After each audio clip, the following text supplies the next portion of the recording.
নমস্কার বন্ধুরা, medicine in চ্যানেলে জানাই আপনাদেরকে স্বাগতম। বন্ধুরা, আজ ফার্টিল গোল্ড ট্যাবলেটের কাজ এবং পার্শ্ব প্রতিক্রিয়া নিয়ে বিস্তারিত আলোচনা করব।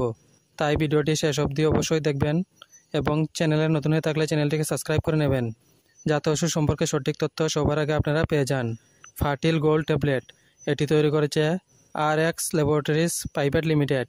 এটি যে উপাদান দিয়ে তৈরি করা হয়েছে তা হলো অ্যাস্তাক্সান্থিন, ইউবিডি ক্যারিনন, লাইকোপেন, লিবোকার্নিটিন, L-আর্গিনিন, ভিটামিন এবং মিনারেলস। এটি একটি স্টেপে 15টি ট্যাবলেট থাকে। ফার্টিল গোল্ড ট্যাবলেট সাধারণত পুরুষদের বন্ধ্যাত্বের চিকিৎসা করতে দেওয়া হয়। এই ওষুধ পুরুষদের শরীরে গিয়ে রক্তের সঞ্চালন বাড়িয়ে কাজ করে থাকে। এটি পুরুষদের শুক্রাণুর মাত্রা বাড়ায় এবং গুণমান উন্নত করে। এছাড়া এই ওষুধ রোগ প্রতিরোধ ক্ষমতা বাড়াতে এবং স্ট্যামিনা বাড়াতে সাহায্য করে।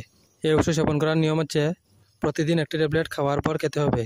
এই ওষুধ সেবনে সাধারণ কিছু পার্শ্ব প্রতিক্রিয়া দেখাইতে পারে, তা হলো পেটে অস্বস্তি বোধ, গ্যাস এবং বমির ভাব। যদি এরকম সমস্যা দেখা দেয় তাহলে ওষুধ সেবন বন্ধ করে অবশ্যই চিকিৎসকের পরামর্শ নেবেন। বন্ধুরা, ভিডিও ভালো লাগে থাকলে লাইক, কমেন্ট, শেয়ার অবশ্যই করবেন। ধন্যবাদ।